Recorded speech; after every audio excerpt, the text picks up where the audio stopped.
Rule 12 of Monty's Valley Girl Fight Club is no fake boobs.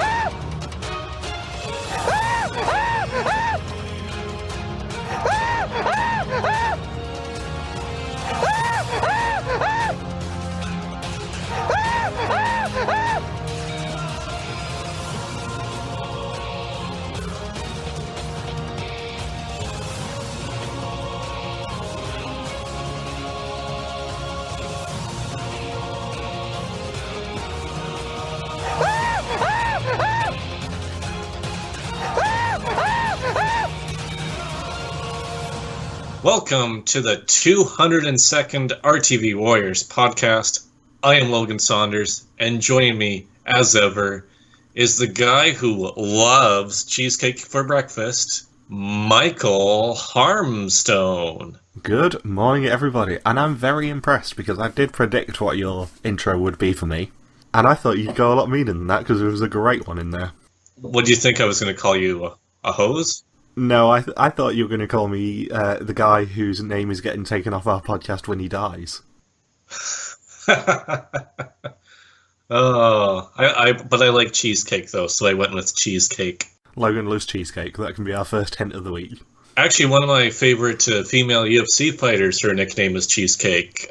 She's Canadian. She's actually from Kelowna. Her name is Sarah Moras, and she's going to be on the next UFC card.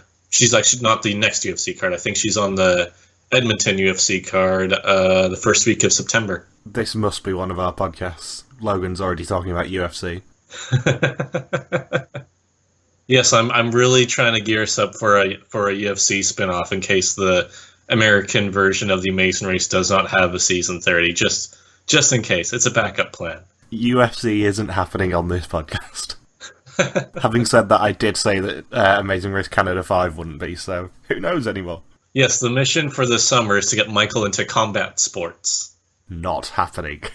If only you were Irish. If only you were Irish. I did see the Conor McGregor and Floyd Mayweather roast, for want of a better word, this week, and that was quite entertaining.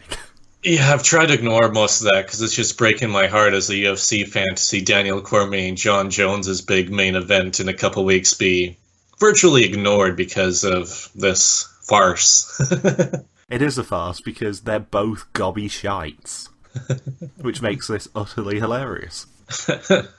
All right, let's kick it off with... Do we really need to recap what happened in the first episode? I feel like there's nothing really worth to recap there. No, I mean, Monty does seem to be leaning towards doing Woo-style puns, though, because he was trying some out in this intro.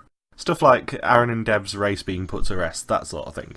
Yeah, who's going to do the... We eulogized them last week, I guess. Well, we literally eulogized them. I mean, it's not like Floyd off of Becca, who is actually dead, but it's close. I love how Monty said that last week the race went from ecstasy to agony, because judging by the high energy level of some of these teams, it did look like they were on ecstasy. And the more morose teams were probably on agony, the new drug from Prague. It's a made-up drug. And this is something that's been on my mind for 2 weeks now with both intros, but where is this indoor volleyball court that Sam and Paul play at? It looks like it's in somebody's basement. It's completely indoors, it looks like it has no windows, and the room looks tiny. Let's be honest, there are worse things that Amazing Race teams have done in a windowless basement. Oh, I don't even want to guess who that would be. I have a feeling the direction you're going to go with that, but no. And for that matter, certain NPCs from Hunted, for example. I have to give Blaze a shout out occasionally. Yeah, I figured that has something to do with the Sonic the Hedgehog character. Yeah, otherwise he tries to kill people. Alright, so did you know that the whole surprise for this week was that they were going to go to Fort Mac? For the viewers not from Canada, they probably thought that Fort Mac was inspired by a rapper. And for listeners of our podcast last year, you'll remember that we actually joked about Amazing Race Canada going to Fort McMurray this year. And what do you know? they listened to that bit only. We got trolled big time. We really did. I mean, I do think that we need to bring up Bickerton's tweet. Oh yes, what was that? You wanna go over that tweet since you were the one mostly involved with that? So, loosely friend of the podcast, Bickerton, showrunner for Amazing Race Canada 5, did send out a tweet on Wednesday, I think it was, that made me chuckle because it was basically shade thrown at us, let's be honest. I'm just trying to bring it up now, because I did retweet it and give him a sarky response. Mike Bickerton said on Wednesday, catching up with Amazing Race Canada tweets and blogs, I absolutely love seeing the highs, lows and vicious reads that our viewers dish out. And given that we know that Mark Lysakowski was commenting on Kurt and Shelley's recap, I think they might have been throwing shade at us, given that we were the most overwhelmingly negative people about that episode last week. Yeah, and of course we get the first giver drop of the episode. How many givers were uttered in this episode, Michael? 2. Just 2? What do you mean only 2? I can't possibly calculate 2. It was just 2, and I was having this chat with Kurt yesterday. I think there might have been some hasty editing given the backlash towards the ridiculous amount of givers and airtime for Kenneth and Ryan last week. I think it looks like they still got quite a bit of backlash for Kenneth and Ryan this week too. Well, when you engineer a situation where one of the most annoying teams in the entire Amazing Race is in control of not 1, not 2, but 3 express passes, you're going to get some backlash. You joked that Kenneth and Ryan were going to find all 3 express passes, and lo and behold, out of all the permutations of who could find each express pass, sure enough, with 9 teams in play who could have picked up 1 apiece or something like that, or any combination of teams, Kenneth and Ryan claim all 3. As I said, we got trolled big time during these first 2 weeks. It's almost like I'm good at my job. At least producers made sure the rule was in place so that a team could not hog all 3 express passes. Yeah, but in a way it's actually worse, and I'm not sure we should bring this up just yet, but the fact that they're engineering a situation where in Like 2, a third of the teams now have an advantage. That is like, on a season of Survivor, giving 8 different people immunity idols at the start of the season. It's actually more than the third because Kenneth and Ryan have until the end of next round to give out both of the express passes. They already gave one out this week, but essentially, I mean, Dan and Rhea can't really receive an express pass this round. And if a team gets eliminated next week, then we could very well be in a situation by the end of the next episode that 3 out of 7 teams could be in possession of an express pass. Yeah, it's just stupid, and I don't understand why production keep harping on with the express passes. I think they just want like some big moment that everyone's going to talk about with the season.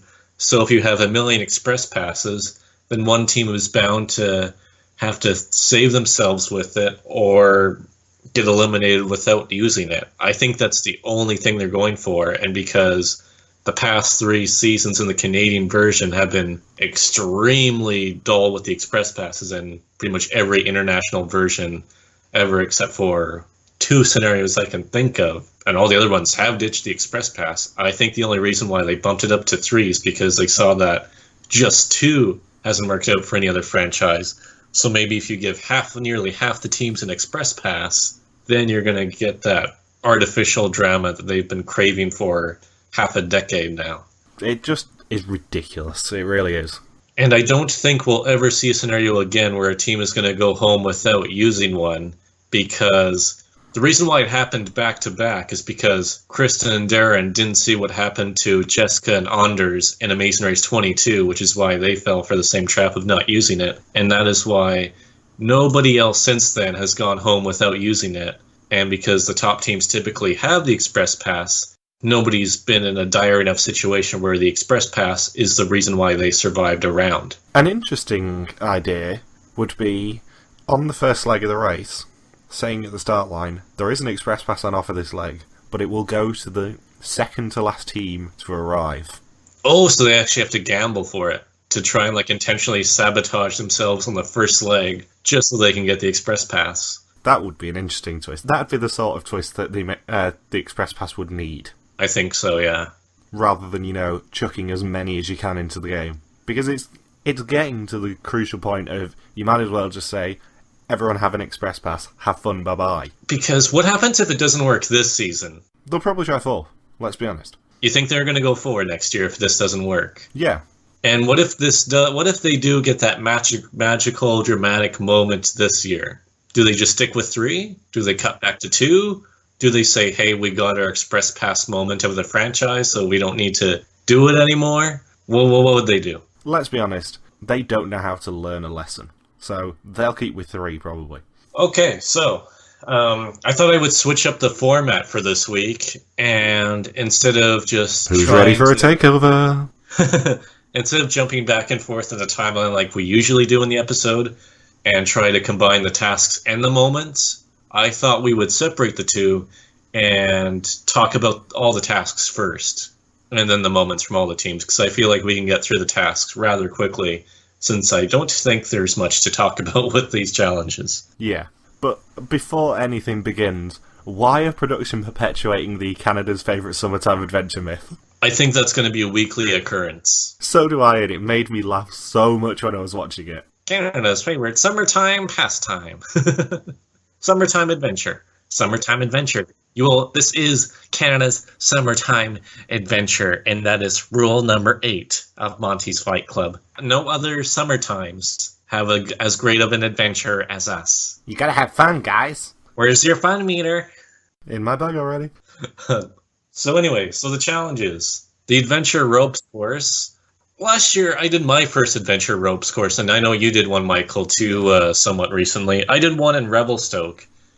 And I must say, compared to the one we saw in Fort McMurray this week, the one in Revelstoke is way bigger and way more physically demanding. That's why in my predictions for this week, I thought the physically fit teams were going to do extremely well because of how many tasks looked physical. But really, this task was very luck-based, heavily luck-based. Yeah, and I did my first high ropes course last year as well, setting a speed record, as I have mentioned on the podcast.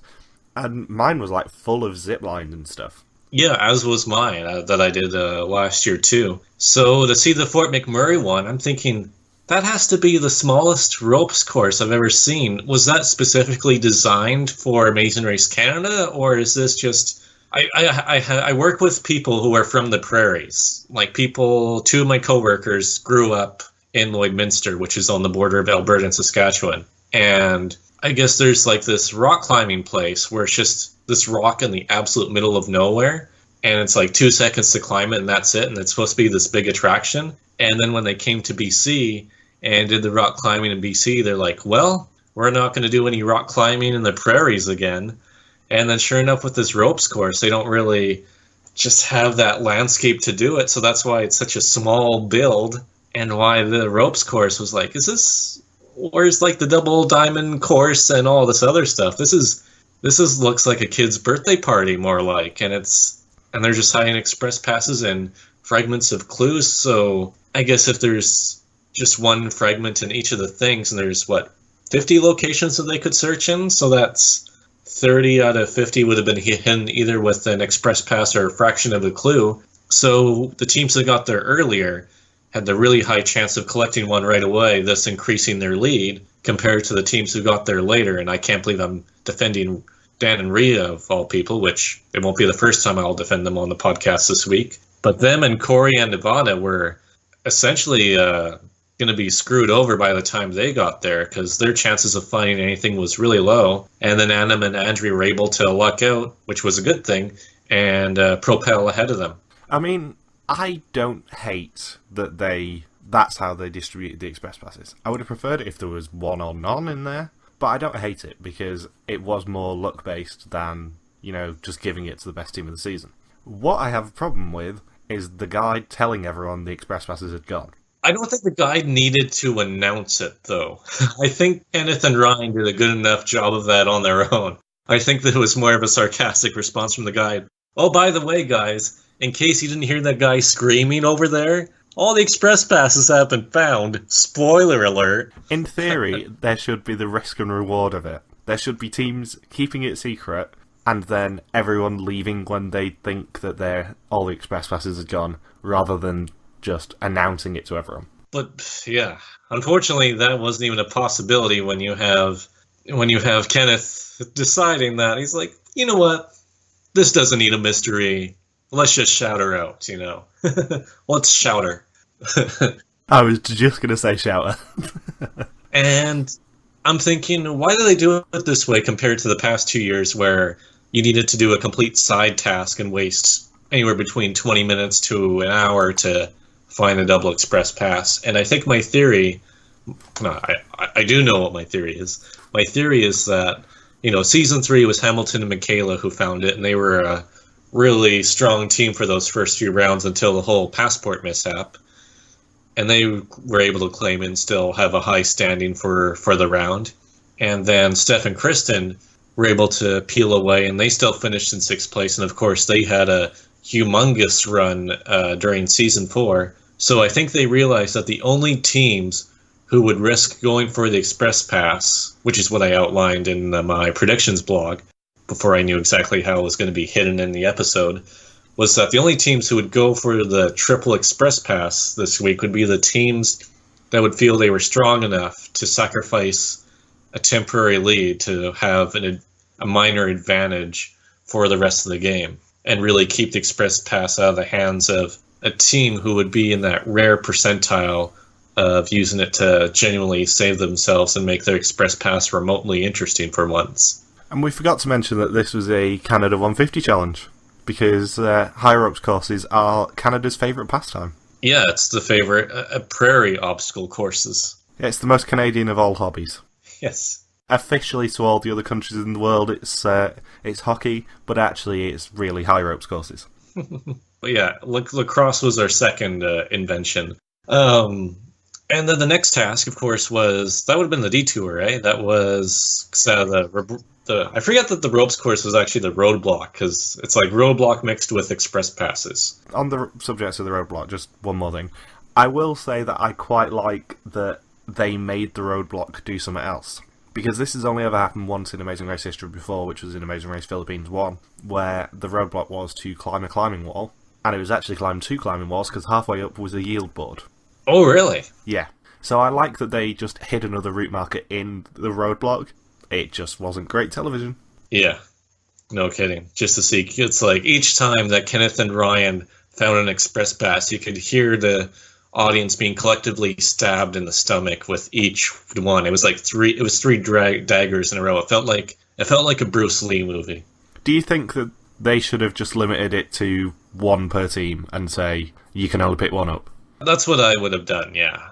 I think it's a bit ridiculous to see a team pick up 3, especially because the leading team would have the highest odds of finding all 3 when it's just a short drive to the airport, from what I can see. Unless you're Adam and Andrea. Down Highway 69, tee-hee-hee. So yeah, I think I would have just limited it to 1 per team, because then you would have had Megan and Courtney probably find one, and Andrea and Ebonie, which would have been kind of cool to see, especially because now Andrea and Ebonie can just skip out on any mental challenge down the road. I don't know, they did pretty well on the helicopter task.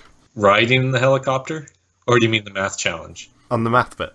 Didn't they do trial and error? Yeah, they did trial and error, but they still left their second. They didn't lose any placement out of it. That's true. I guess they could have come up with like a worse strategy, like taking another penalty or something. Yeah. I guess I can't make fun of them. I can't make fun of them too much when trial and error, is a pretty reasonable strategy to do when you have that big of a lead over the other teams.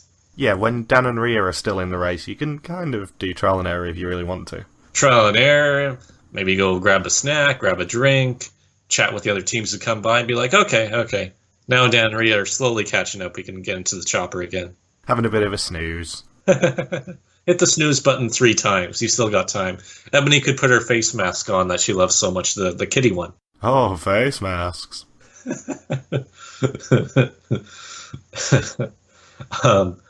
Anyway, so yeah, then we had the detour task, which was the fire hose. Who wants a drink from the fire hose? Versus an all too familiar Amazing Race task in the form of clay shooting.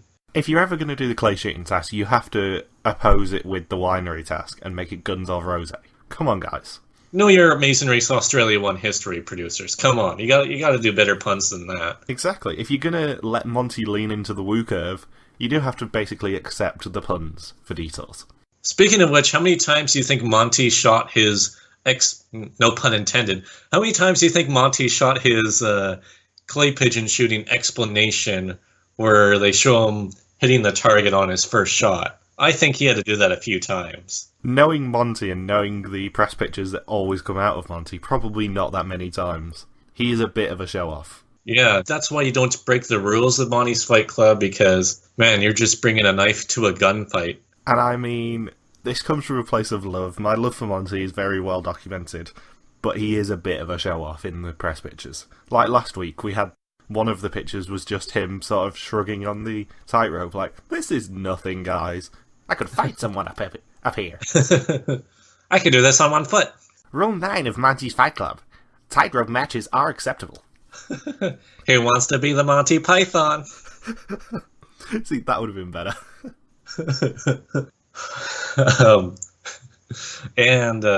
Yeah, it's too bad that I think all the teams did reasonably well with the clay shooting task because Nicole wasn't there. Never go up, Nicole. It would have been funny. It would have been the only way that Dan and Rhea had a shot at surviving this round. It would have been an even more emotional moment if Nicole would have been there, not giving up. And then you would have had Carol and Brandy at the pit stop there saying, he doesn't even know the Canadian national anthem.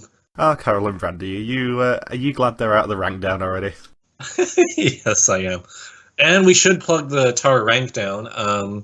For anybody who has ever thought about going on to the Amazing Race Reddit, on there is a link to the Tar Rankdown where me, Michael Harmstone, and 5 other Amazing Race superfans on Reddit are ranking all 322 Amazing Race America teams to ever race. And we're about 3 rounds in, and I tell some never-before told stories before, and really in-depth analysis. I think you've told the Aaron and Jocelyn story on the podcast. Probably not as quite as extreme of detail, I don't think. You've definitely told it to me before. I think you did on the podcast. I know I have. I think I told it to you when I met up with you, because I think I may have just only told you that in person, maybe not on the podcast. Yeah, that might be right, actually.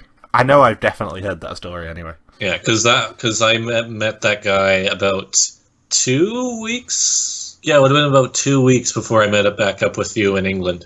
Yeah. So I feel like, I probably told you that. Yeah, maybe even before I got there, I probably told you about it. So anyways, yeah, check it out. Very active threads, all 3 of them, just between the 7 of us discussing everything. You're telling me I'm the one who sets them up and gets all the notifications? Yeah, all 70 of them for each thread. So anyways, yeah, check that out, because it's probably more interesting than Castlegar and Nelson, BC next week. So anyways, yes, there's a clay shooting task, which, I mean, I don't really have anything to comment on there. It's something we've seen several times before without any remake or remix to it, other than Dan not knowing what the word was when the detours called pull it. Do I go for that joke, or do I not? Well, Dan and Rhea did laugh at Highway 69, so I'm sure you can get away with whatever's on your mind. Take it away, Michael. No, I'm going to be the bigger man and not do it. You're going to be the bigger man and not pull it. I'm not going to pull the trigger on that one. Ooh, okay. So then we get the other detour choice, which, I mean, for a Fort McMurray task, this is when I'm watching this episode, I know this filmed probably at the very end of April. The big fires happened there last year on May 2nd or May 3rd is when the fire started, when it was really ablaze. And I'm thinking, they're just a few days off of the anniversary, and they have created 5 smaller fires for inexperienced firefighters to try and put out. Thank God this was a limited stations detour. If they had 10 small fires set up right around the anniversary of probably the most devastating fire-related tragedy in Canadian history, that would have been in a really bad taste, in my opinion. And the best thing about it is that Sam actually disparaged how big the fire was. He wanted the fire to be bigger. It's like, dude, have you seen the surrounding area? Maybe not a good idea to have bigger fire. We wanted it to be more challenging. judging by what happened about 360 days ago, I think this small fire is more than enough. But yeah, it's like, on one hand, yes, it's a dedication to the firefighters, but on the other hand, you just can't help but cringe just a little bit. Just a little bit.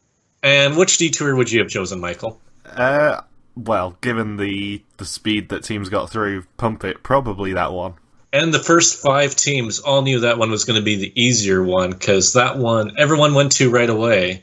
All 5 stations were taken up, and then everyone was redirected to Pull It, which clearly looked like it took a bit longer, because except with the exception of Kenneth and Ryan stumble, I don't think anybody else caught up to the teams who did Pump It. Yeah, it's brute force as opposed to skill, so, it's kind of a no-brainer, really. Yeah, like, it was heavy to carry around that pump, but it wasn't impossible. Like, Andrea Ebonie didn't even switch detours. Neither did Megan nor Courtney this week. They were willing to be like, well, this pump is really heavy, but let's just carry it to the end, because clearly, I mean, you just suffer now, and then you get to be a champion later, in the words of Ivana. It was £120, I think. Yeah, that's not much weight to distribute between 2 people. I know we're saying this as 2 dudes, but, like... Yeah, but it's 2 dudes, one of whom, aka me, is really, really weak, so... Yeah, and I have, like, and it's no secret that I have no upper body strength either. I'm a runner, not a bodybuilder. Runner, not a lifter. Runner, not a lifter. Do I even lift, bro? No, I do not. Yeah, so if we did this deal, we probably wouldn't be we wouldn't be the best at it. Andrea and Ebonie and Megan and Courtney would probably have an easier time carrying around that pump than we would. Yeah, probably, actually. Given that £120 is probably a smidge under a third of my weight. 2/3 of my weight, sorry. I'm not that fat. Yeah, I guess between us we'd probably be able to carry that. Yeah, because I think last time I weighed myself was a week ago, and I was 161 pounds, which I don't know what that is in kilos, and I am surprised no Canadian viewers were upset that the teams referred to the weight in pounds rather than the Canadian measurement of kilograms. Well, referring to stuff in pounds is very un-Canadian. Yeah, it's just American imperialism. We're so influenced by them. How dare we mention it in pounds? In kilos, that's 73, by the way. 73 kilos, yeah. It's like, I didn't feel like dividing it by 2.2 in my head. So all of our metric listeners and listeners to the weight, not the band, there you go. There's your answer. Yeah. And yeah, you're welcome, Pump It Canada. definitely looked like the easier one on paper, and then clearly it played out that way too. And then, of course, in Amazing Race Canada fashion, we get a task that is not very entertaining to watch on TV and was pretty dull and a dull cluster of tasks this week, but it's a purely mental math challenge where the only real clips from it was Kenneth and Ryan having their first stumble after 2 episodes, and then Megan excelling enough to the point that her and Courtney won the leg. Yeah, and also just Kevin and Ryan being really pissed that they couldn't win a leg. Yes, after 2 episodes. There's still 9 more to go, guys. I think you're going to win a few more along the way. Just a gut feeling. Which was very pleasing to see, because I don't think anyone likes Kenneth and Ryan. And what made it even sweeter is that the team who loves cheesecake for breakfast is the team that won this leg after... This is the second season in a row where a team that left the second pit start in dead last ends up winning the leg.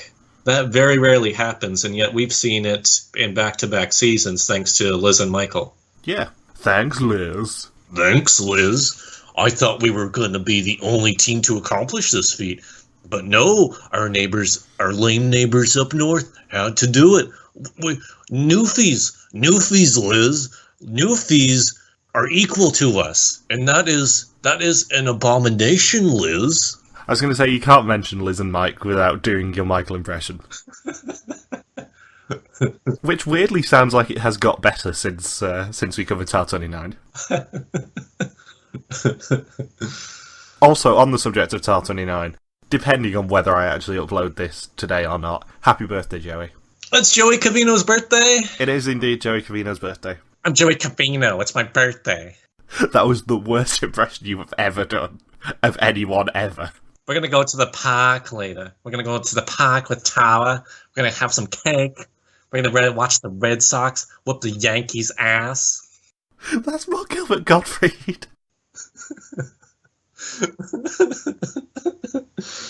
And then we're going to play some billiards. We're going to play some 8-ball. We're going to play some 8-ball on my cousin's cue ball. I also have to apologise to anyone who actually subscribes to us, because over the past week, due to SoundCloud generally, I have been transferring the hosting over, and they sort of forced my hand on it, so I've been having to upload massive batches of episodes to transfer them over to our new host, Podium. And I did have a message yesterday saying, by the way, you're removing the episode numbers has caused everything to go unread again, and I'm just like, no, it's just because I'm changing hosts. The reason that was brought to mind was the whole Gilbert Gottfried thing, and I did upload the bonus from one of our Amazing Race 28 podcasts, where I did the entirety of Gilbert Gottfried reads 50 Shades of Grey, which is awesome. Classic. Yeah, with you just giggling in the background and Michelle going, you cannot put this in the episode. You cannot leave this in the episode. So the math task, I think that would have been something that we'd both do well at. I'm not the best at math, but I'm really good with like patterns and statistics and stuff, so I think I would have been able to catch on to the pattern. Even though like math is supposed to be full of patterns, but just the way it was set up, I think it's the type of math I could do well at.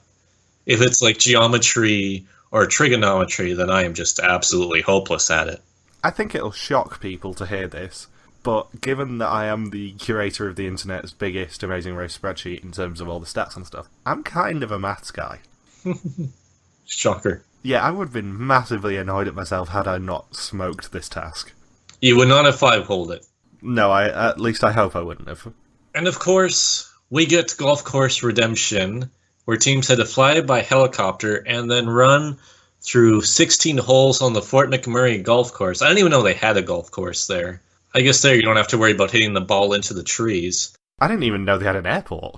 Yeah, well, I know they have to have an airport because there's so many oil workers who, like usually what happens with Fort McMurray, because when I was in Europe and then just knowing people from around where I live, in fact, people I've graduated high school with have worked in Fort McMurray. But essentially what you do is you work in the oil camp in Fort McMurray for 2 weeks, and then you fly back home for 2 weeks, and then they always pay for your airfare back and forth, I think, most of the time, and they'll do private charter flights through 3 cities around Canada, I think, have specific private charter planes that land in Fort McMurray for the oil camp workers. But you have to depart at very specific times to be able to take the private charter flights, otherwise you're stuck with Air Canada or WestJet on one of those bigger planes. Yeah, because that was an Air Canada Express one, wasn't it? Yeah, but yeah, they do. I was even talking because there's a lot of camps like that in northern Canada where you wouldn't think they would have an airport, but how are they going to get people that go home to Vancouver or Edmonton or Toronto? Actually, on my flight back from Toronto to Kelowna, well, I connected through Vancouver, but to get back home, my very final day of flying to get back home to Vernon after backpacking for 4 months, I was seated next to a guy who worked up in Fort St. John, which is even smaller than Fort McMurray, a lot smaller than Fort McMurray, and it's another like oil/mining town or something like that. And I was seated next to a guy who was telling me that, they do private flights and stuff for a bunch of them, and sometimes he gets on and sometimes he doesn't, depending on if he wants to be there at like midnight or something and how much time he wants to spend with his family for the 2 weeks and when he's able to get out of there. But he'll go all the way from Toronto to Vancouver to Fort St. John. That's how he does it every 2 weeks for the past several years. And he paid for my meal on the flight. Oh, that's nice of him. Yeah, and then I talked to him a little bit in the Vancouver airport because we both had a layover. But yeah, interesting final guy to chat to on my travels. So what you're saying is that everyone in TAR 29 was basically an oil field worker, given that they got a private jet? Yes. We're going to work up north, Liz. We're going to think about how we're going to get revenge on Brooke. I shall bring this up with Brooke and Scott on Sunday. Yes. So yeah, Golf Course Redemption, because I don't know about you, Michael, but I had some PTSD with golf course, because the only other time we've seen a golf course on Amazing Race Canada was when Gino and Jesse won season 3 during the final leg in Whistler. So luckily, this golf course won. Not only do Megan and Courtney win the leg, but Dan and Rhea get eliminated. I wish it could have been Kenneth and Ryan, because can you imagine them being eliminated with 3 express passes? What happens to all? Would they just not reappear then if they just go home with all 3? Or I guess they would have if they just decided not to give one away to Karen and Bert. And then we wouldn't have to deal with the express passes for the rest of the season, hogging up our precious airtime.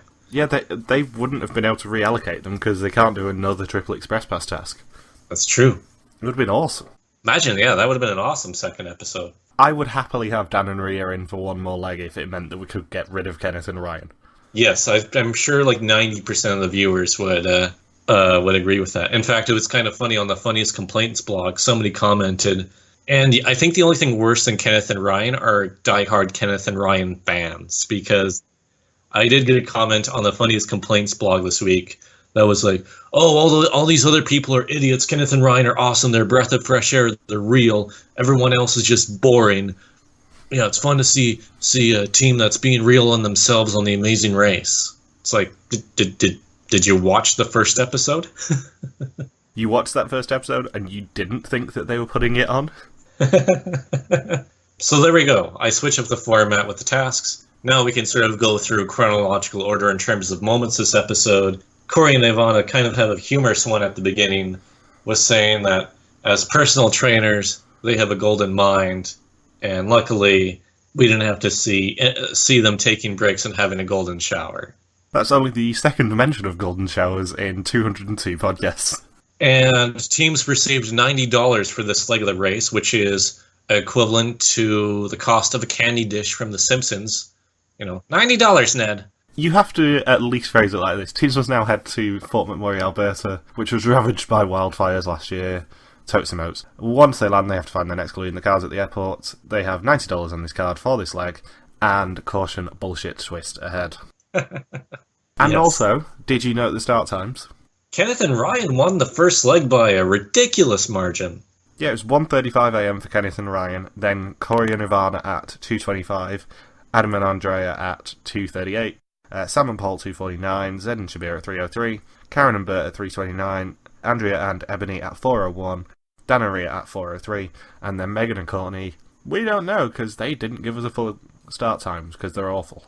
Yeah, only one. I don't think that's ever happened before where just one team doesn't get a start time, which means that there must have been something wonky with maybe like a minor penalty, or it's like, well, they're all going to be on the same flight anyway. Even though it's like, why show us all the other start times then, but just not show us that single one? Maybe it was like 2 minutes after, and they're like, nobody's going to care. I don't know. I know that we have a few complaints already about this season, but I will complain to the death when we don't get start times properly. Why? You're just teasing us when you don't show us that final one, because it gives us the exact spread of how they finish from first to last, with the exception of Aaron and Deb. And Shabir tells an old man story about Fort McMurray, where he's like, that's the place last year that had the big fire. It's like, thanks, Grandpa. That's the really obvious place that obviously we were going to be going to because we don't leave the country. And then I think Andrea and Ebonie are becoming the queens of unintentional humor this season, because they said they took a penalty on the first leg and they refused to use the P word. Of course, this is coming from the person who uses the P word as a face mask when they go to sleep at night. What P words would Andrea and Ebonie actually approve of being used? Yes. In fact, what are Andrea and Ebonie's least favourite P words? Go. Well, they're from Montreal, so it won't be poutine. No, it wouldn't be poutine. That's good. That one's off the table. All I can think of is inappropriate ones. That might be why I said it. But yeah, so they're not going to use the P word. They're not going to, they're not going to use the word for another word for a kitten as their face mask. They don't like Kenneth and Ryan, so they don't like Pratt's. Yes. Moving on. And Dan and Rhea may go down, in terms of the casual fan's eyes, as probably the least one of the maybe the least popular early boot of any Amazing Race Canada season ever. Like, Emmett and Jillian got a lot of hate last season, but that's because they lasted all season long, and teams and fans, casual fans, usually forget about the early boots and stuff and don't really criticize them too much. But this is the first time where a team who gets eliminated early receives a whole lot of hate, and in a series that's gone way too extreme with the whole patriotism and nationalism, and of course this episode really fueled that fire by going to Fort McMurray, that in an episode that's all about being Fort Mac strong and Northern strong and hashtag We the North, we have a team of YouTubers who are already going to be made fun of to begin with, who didn't know what a tightrope was, and now didn't know the Canadian national anthem and chuckled about it. And I can't believe I'm saying this, but I'm defending Dan and Rhea, because the Canadian national anthem is, I mean, when you're listening to music, when you're like picking songs for a CD, I mean, Michael, do you have God Save the Queen when you go drive around from place to place? You know exactly what I have playing in my car, because we've discussed them many times on the podcast. Yes, which is equally atrocious, but that's a whole nother subject. You're wrong. Bear in mind, Logan's music sense includes, like, Brat Pack with 3 T's. Just putting it out there. And on that note, I did introduce the guy I sit next to at work to the wonders of B44 a couple of weeks ago. Oh, you did? If you get down on me, I'll get down on you. We were talking about the worst songs in musical history, and it was just the two of us in the office, so I did play B44 Get Down, and then Friday at the end of the Friday shift a couple of weeks ago. Just to sort of celebrate the weekend. Yeah, it's fun. Looking forward to the weekend. So anyways, yeah. Like, I can't think of a single person who gets into the car and they're blasting the Canadian national anthem, and just, riding dirty through Vernon or Vancouver or Toronto, just, hey, let's do a drag race. Let's kick up those tunes. Oh, wait, that's the American national anthem. just wind the window down and sort of lower around and you just hear, "Oh, Canada." Yeah. But seriously, like, the closest thing to the Canadian national anthem being a cool song is the version that Classify did, but that was mainly about maritime patriotism. Like, that's the closest thing to a patriotic song that's going to be popular. And here we are, and now, nobody really, like, sings the national anthem other than when they're in elementary school. That's my experience anyway. After, like, grade 7, you don't have to sing the national anthem anymore. Unlike in America. You're just never in a situation. I think maybe I did go to one Remembrance Day assembly. Last November was my first time going to a Remembrance Day event. But other than that, I have never heard the Canadian national anthem performed, unless you're like at a sporting event too, but I don't really watch Canadian sports live or ever at all. Like, I watch Blue Jays games, but I live too far away from Toronto to go there and, hear the Canadian national anthem at the start of the game. So, you can't blame Dan and Rhea for not knowing the Canadian national anthem, but I bet you they probably know the lyrics to My Humps by Black Eyed Peas. And and that's a Canadian band. So nobody's going to make the rest of Canada feel ashamed if they don't know the lyrics to My Humps. It's the complete opposite to America, where if you don't know the national anthem, you're basically excommunicated.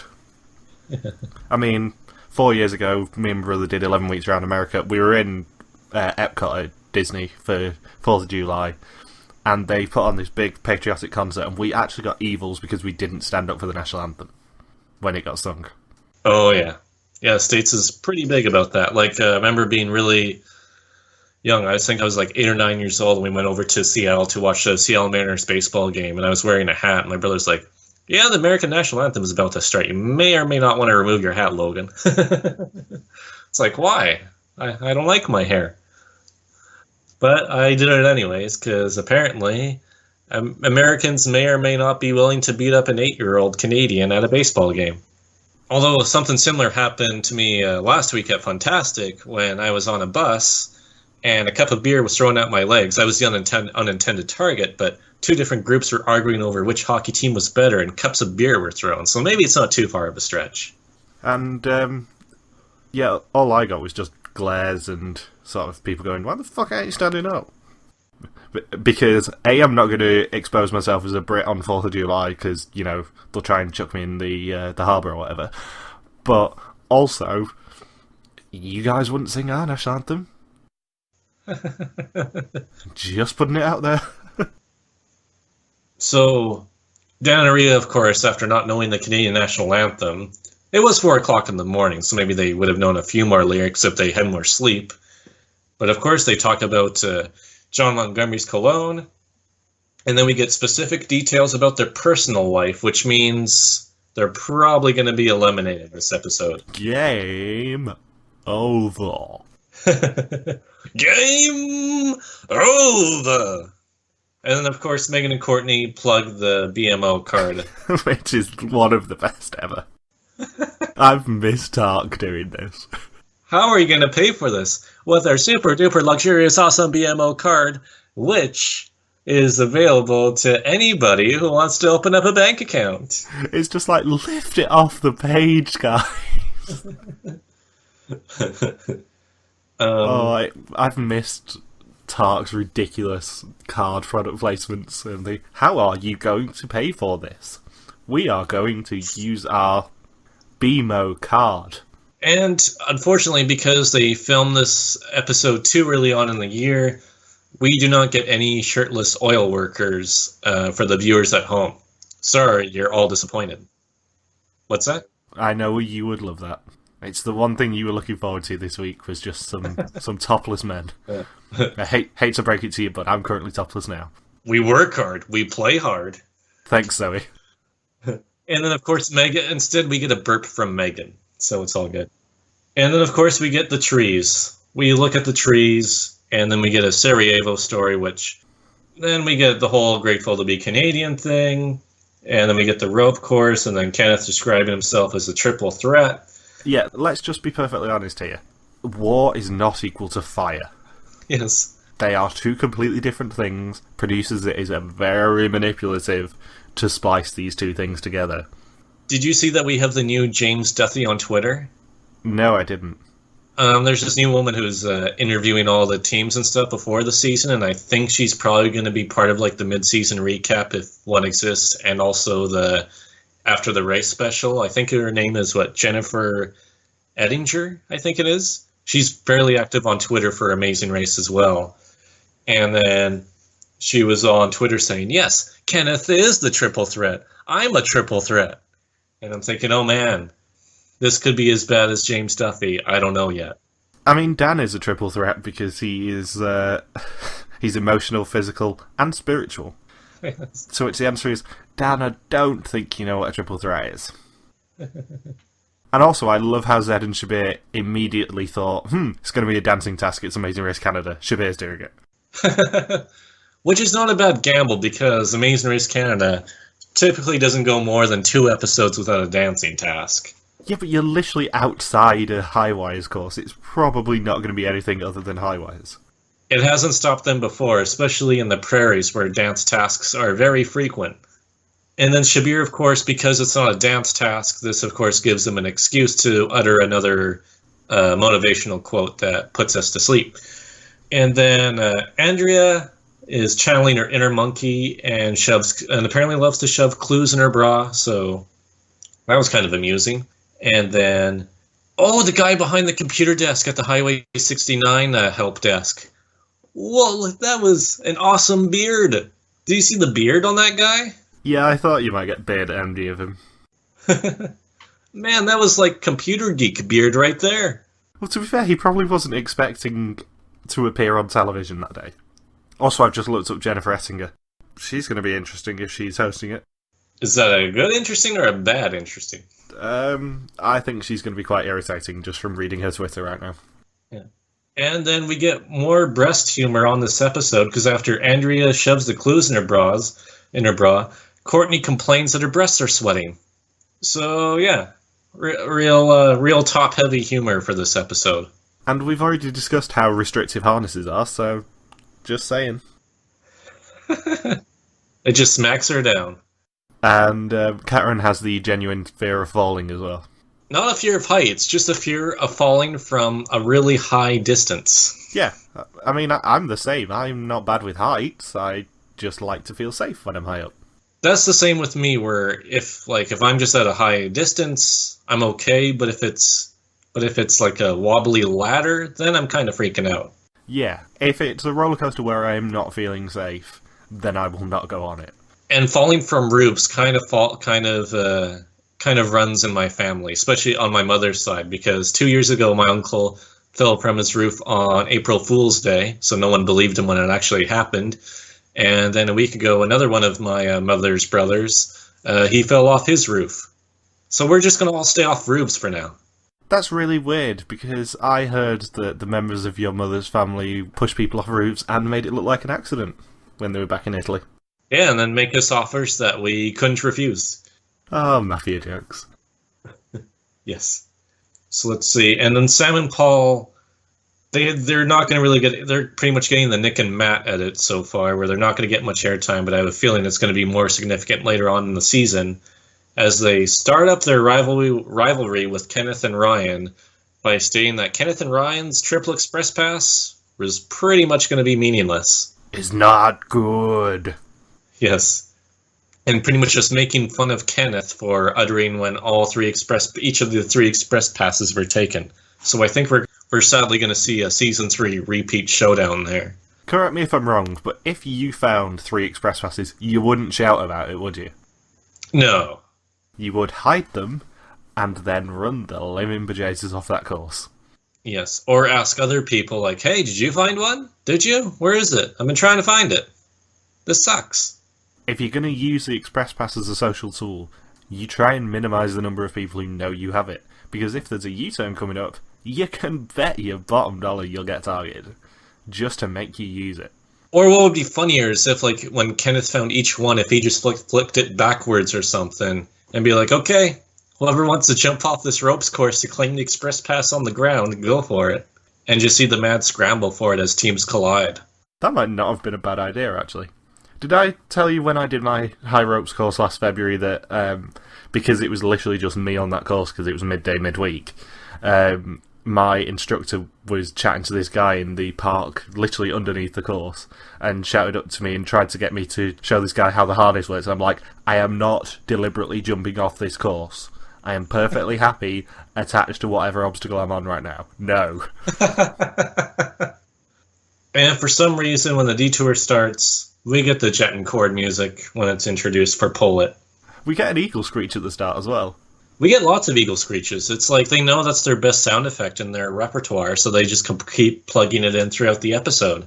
It's like Amazing Race Canada finds something that people like at the time, and then they just run it into the ground as much as possible. It's a habit of theirs over 5 years. And we also get to see a friendly Albertan help Adam and Andrea. Yes, this is what I mean by why teams in Amazing Race Canada are never really truly tested, because they're just traveling around Canada. So if they get lost, just wave a car over, because you know how to do that culturally, since that's your country. Communicate with the driver in perfect English, and you're off. Like, you don't get to really lose that much time or risk really screwing yourself over by asking for directions. And didn't Suki and Jinder get a bit lost on their second episode? Yes, they did. I think they got lost quite a bit in their first few rounds, if I'm not mistaken. Just going to put that out there. And they did get a massive winners edit this week. Adam and Andrea they were really promoting their huge comeback this leg. I just love that we're getting the slightly sibling bickery stuff now. Yeah. Like Adam at the detour saying, as soon as he saw Dre shoot the clay pigeon down, he knew that he would be able to do it, and then they immediately show him not being able to do it. Yeah. It was a bit of a contrast to Monty's just like that, which was like a really bad imitation of Mike Goldberg from UFC, because that's, for those of you who haven't seen the end of a UFC fight, whenever a fighter gets submitted or finished, Mike Goldberg always ends each fight with, just like that. And it's kind of funny that John Montgomery tried to imitate that, but it just doesn't have the same power behind it. Just like that. Rule 10 of Mandy's Fight Club, guys. No guns. So, yeah. And then, of course, the firefighting, as discussed earlier, was a 150 challenge.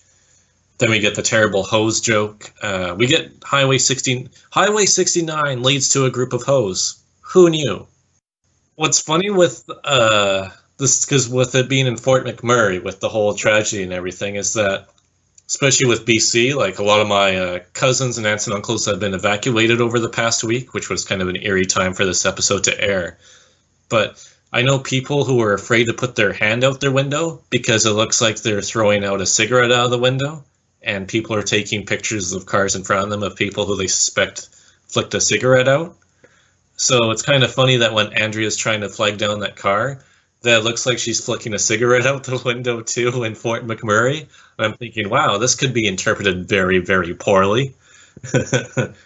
You thought your response was good last time. Try this, guys. Yes. It's like, man, in an episode dedicated to firefighters, I certainly don't want to be caught on national television looking like I'm flicking a cigarette out the window. Dre is the true villain of the season. Yes. Adam wiggles his butt, Andrea wiggles cigarettes. And I think that, thanks to the Pump It detour, we have two contenders for the banner this week, and it's probably going to be either Megan and Courtney or Andrea and Ebonie's reactions to the hose. Yes. Because they made me chuckle. Yeah, what do they... Oh, yeah, when Andrea and Ebonie are like... Oh, they also got... Andrea and Ebonie are caught in a First Nations controversy because they did utter the word savage, even though it wasn't even in reference to any First Nations people. They were just saying that the hose was savage. And they were on First Nations land, supposedly, when they said it. So that was taken out of context. And then when Andrea has the hose in her hand, she's like, give me more! Give it to me! Give it to me! Which is an audio that desperately needs to be clipped. I'll see what I can do. And then, let's see. I was kind of amused by the way that Shabir zipped by Rhea on the ropes course when he's just very casually just sliding by on a zip line. And of course, we get the re-explanation of Andrea's knee injury when she did an easy layup in basketball. And of course, the position of Ebonie's hose was amusing. It looked like a Khalees Milkshake music video, or Christina Aguilera and Can't Hold Us Down music video when Christina Aguilera is holding a hose in a very suggestive manner. Is it any wonder when Logan grew up with his references? That's all I'm going to say. Yes, I am dating myself quite well. Welcome to 2005, ladies and gentlemen. Shabir,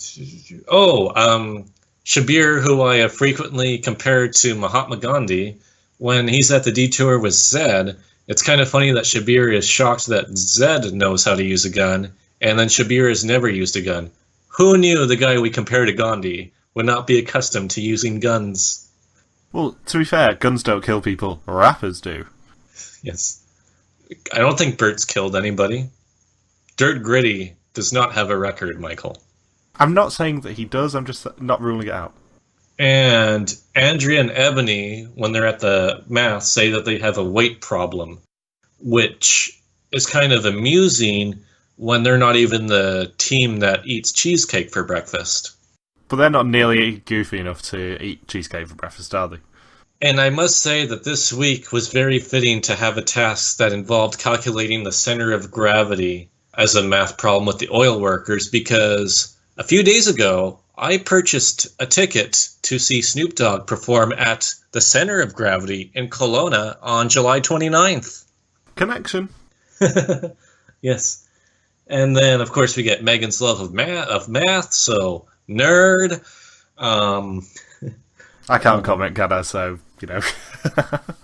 And then, you know how, like, YouTubers and stuff, YouTube personalities have a habit of really over-exaggerating things? No, they don't. Well, Dan and Rhea really over-exaggerate, because as soon as Rhea finishes that task after Corey and Ivana do, she says, I honestly thought I was going to die. And I'm thinking, no, Rhea, you did not honestly think you were going to die on the world's smallest adventure ropes course in history on national television. Stop exaggerating. She literally thought she was going to die.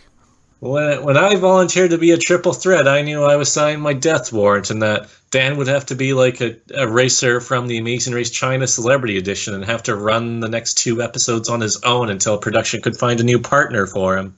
Yeah, the triple threats, by the way, because that was the roadblock hint, were Kenneth, Karen, Shabir, Andrea, Courtney, Paul, Corey, Rhea, and Andrea. Just so we've got it down on the record. Yes. Also, Megan is not the only maths nerd, given that Sam says that he works in finance. Oh, yeah, I just read that in my notes. It just wasn't very interesting to mention. Oh, Adam and Andrea, because Adam constantly references Andrea as Dre, so it's kind of funny that a racer nicknamed Dre is very good with guns, and Adam at one point even said, we're rolling with Dre. So apparently we've got the G-Funk straight out of Compton theme going on here with a brother-sister team that's Italian from Montreal, Quebec. I'm pretty sure that she's only got a master's, though. She hasn't got her PhD yet. Yeah, so she's not a doctor yet. She's just Dre. She's just Dre MD. No, she's Dre MSc. Or, yes, Dre MSc. And then, of course, we get the boring scene of Kenneth and Ryan using their express pass to get Karen and Bert to show them the answer.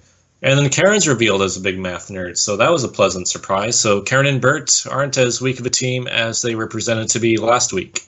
Nope. And once teams find the 16th hole of the Miskanar golf course, the pit stop for this leg of the race, the last team to check in may be eliminated. It is a glorious win for Megan and Courtney. And they win a trip to Auckland, Ontario. No, it's Auckland, New Zealand. Although somebody online complained saying, why are the prizes going to international destinations? Why aren't they giving them prizes to places in Canada? This is supposed to be Amazing Race Canada. Come on, guys. It's like, who honestly wants to have a prize to go to the Yukon? Nobody. That's not a prize. That's a punishment. That's exile. Best complaint ever. You get a 1-week exile to the Yukon. Maybe by round 4, Kenneth and Ryan, if we're lucky, are going to win a prize for a 2-week adventure to Iqaluit. That is the best complaint ever. It's just like, yeah, people are really going to want to check in first if they win a trip to the middle of fucking nowhere. If that were to happen, Nally and Megan would have happily settled for 7 second-place finishes. They would have just let Mickey and Pete take all the prizes. It's just so good. By round 5, they could win a prize to Flin Flon. And yes, that's a real town in Canada, Flin Flon. I just love that someone decided that they were that pissed off that Megan and Courtney won a trip to New Zealand that they had to complain about it on Facebook and say, why can't the prizes stay in Canada as well? Is it going to blow that person's mind when they leave the country after next week? And Megan and Courtney say that winning the second leg of the Amazing Race Canada in Fort McMurray was the best day of their entire life. And I can't help but mention their pilot for the helicopter, because I thought there would have been a couple of funny alternative scenes, because he's the guy in the helicopter who said, see that house? See that orange house? That was my house that burned down. It didn't matter what was going on that day. You just came in and did your job. And then it'd be funny if they go back to Fort McMurray in another 5 seasons from now, and it's the same pilot, and he said, see that house, that orange house? It burned down, and then it turned into a Starbucks. And then... Or even better, see that house over there? Yeah, the one with the orange roof? Yeah, that's where my bitch ex lives. That was going to be my next joke! I'm not even kidding. Suck it, Saunders. That was in my notes. My next part of my notes was going to be like, see that house over there? See that orange house? That's my house. See that house 2 blocks away? That's where my ex lives. And see that house across the street? That was the mistress. That was the male mistress. She cheated on me with that bastard. Why does the pilot sound like Mike? I don't know. Pearl lives with them now. But yeah, it makes a change for me to, steal your jokes rather than the other way around. Yeah. See the house? That's where my kids spend 6 days a week. That orange house, they only spend 1 day. And it's a supervised dinner. Why is it just a supervised dinner? They say I have anger issues. Why is it a supervised dinner, Liz? You're going to supervise me and do what, Liz? Make us turn around and drive 2 hours back the other way? This podcast is weird today. I can't believe you stole my joke because I didn't even post it online yet. I'm like, I can save this for the podcast. I'll post the Starbucks one on Twitter and then have like the bitchy ex-wife joke. But no, you beat me too at Harmstone. You earned 10 points for Gryffindor this week. Well done. You knew exactly where my mind was headed. I mean, after 141 podcasts together, I think I know your jokes quite well. I had a whole script written out, too, for it. Even better, I love stealing your jokes. And the pit stop greeter is the deputy, but sadly, it's not Deputy Minister Patana. It's Deputy Brad Granger, who may or may not be related to Hermione Granger. No, it's Deputy Firewood Bitch, Brad Granger. Deputy Firewood Bitch, Brad Granger. Classic Survivor Amazon reference. As soon as they called him the deputy, that is immediately where my mind went. It's just like, oh, he's Deputy Firewood Bitch, that's so good. Deputy Firewood Bitch, Deputy Minister Patana, Deputy Brad Hermione Granger. That's 3 pop culture references, I think, we're set. And Andrea Ebonie finished the leg in second place, where they say this time it's a real number 2, which I thought was another P word that they were not going to mention. Well, no, a real number 2 is how to describe this season so far. Yes. And then, of course, Sam and Paul check in third, and they get baited by Monty to praise the firefighters. Sam and Paul win or edit? No, it's too subtle. They're more Nick and Matt, I think. I think they're endgamers, but not winners. It's too small of an edit after 2 weeks. We'll see. I still have a hope that Kenneth and Ryan will lose. And then, of course, fourth place belongs to Karen and Bert, with Kenneth and Ryan right behind. Kenneth and Ryan supposedly are going to expect something in return with their third express pass. They do know they have 1 leg left to hand this out, right? Yeah. So they don't get much of an option here. Everyone could just be like, screw you, fuck you, we're not going to do anything for you, and you have to choose one of us anyway. Yeah, it's going to get to the point, if they're not careful, where they try and check in at the next pit stop, and Monty says, guys, you've got to pick it now.